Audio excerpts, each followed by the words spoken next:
நண்பர்கள் அனைவருக்கும் வணக்கம். இன்றைக்கி நம்ம பார்க்க இருக்கக்கூடிய இந்த காணொளி மயிலாடுதுறை மாவட்டம் சீர்காழி தாலுக்காவில் உள்ள திருவெண்காடு ஸ்ரீ ஸ்வேதாரணேஸ்வரர் திருக்கோயிலில் அமைந்துள்ள புத பகவான் பற்றி தான் நாம் இன்னைக்கு இந்த காணொளியில் பார்க்க போகிறோம்.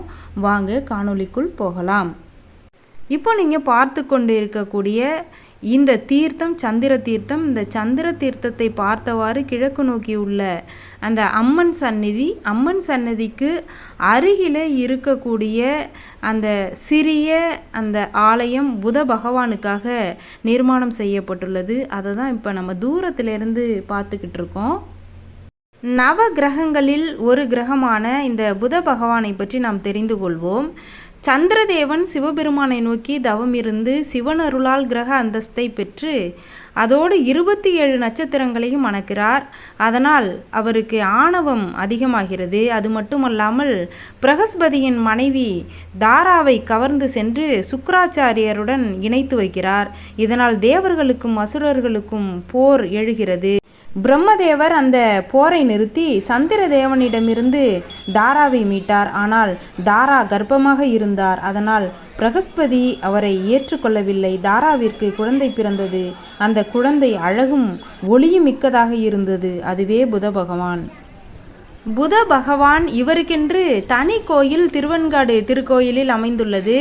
தற்போது அவரைத்தான் நீங்கள் பார்த்து கொண்டிருக்கிறீர்கள். நவ கிரகங்களில் 4ஆவதாக இடம் பெற்றிருக்கிறார். பொன் கிடைத்தாலும் புதன் கிடைக்காது என்பர். மற்ற கிரகங்களின் சஞ்சாரம் சரியில்லை என்றாலும் புதன் அதனை சரி செய்து நமக்கு அருள் புரிவார்.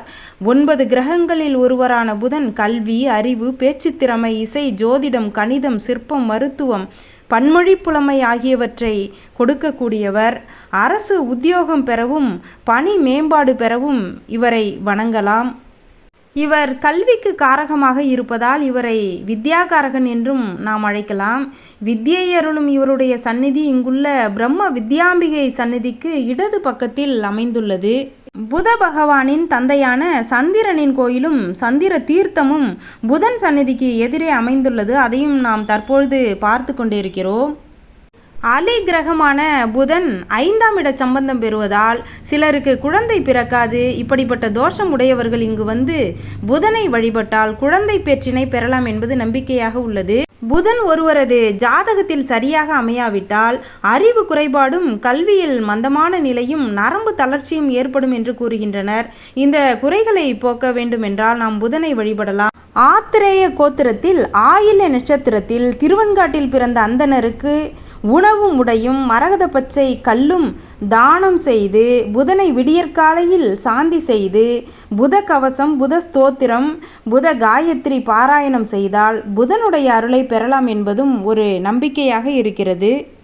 இதமுற வாழ இன்னல்கள் நீக்கு புத பகவானே பொன்னடி போற்றி, பதம் தந்தாள்வாய் பன்னொழியானே உதவியே அருளும் உத்தமா போற்றி. இவருடைய ராசி மிதுனம் கன்னி. இவருடைய திக்கு வடகிழக்கு. அதி தேவதை விஷ்ணு, பிரத்யதி தேவதை நாராயணன். நிறம் வெளிர்பச்சை. வாகனம் குதிரை. தானியம் பச்சை பயிறு. மலர் வெண்காந்தல். வஸ்திரம் பச்சை நிற ஆடை. இரத்தினம் மரகதம். நிவேதனம் பாசிப்பருப்பு பொடி அன்னம். சமித்து நாயுருவி. உலோகம் பித்தளை. இனம் அலி. மனைவி இலை. மக்கள் புரூரவா. நட்பு சூரியன் சுக்கிரன். உறவு சந்திரனின் மகன். வழிபடுவதால் ஏற்படும் பலன் அறிவு வளர்ச்சி, எழுத்தாற்றல், பதவி உயர்வு போன்றனவாகும். புதன்கிழமைகளில் காலை 6 மணி முதல் 7 மணி வரை புதன் ஹோரை அனுஷ்டிக்கப்படும். அந்த நேரத்திலே இந்த புத பகவானின் காயத்ரி மந்திரத்தை ஜபித்தால் பலன்கள் முழுமையும் கிடைக்கும் என்பது ஐதீகம். ஓம் கஜத்வஜாய வித்மகே சுகஹஸ்தாய தீமகி தன்னோ புத பிரச்சோதயாத். திருவெண்காட்டில் வீற்றிருக்கும் புத பகவானின் அருள் உங்களுக்கும் கிடைக்கட்டும். நன்றி, வணக்கம் நண்பர்களே. மீண்டும் நல்ல காணொளியில் சந்திப்போம்.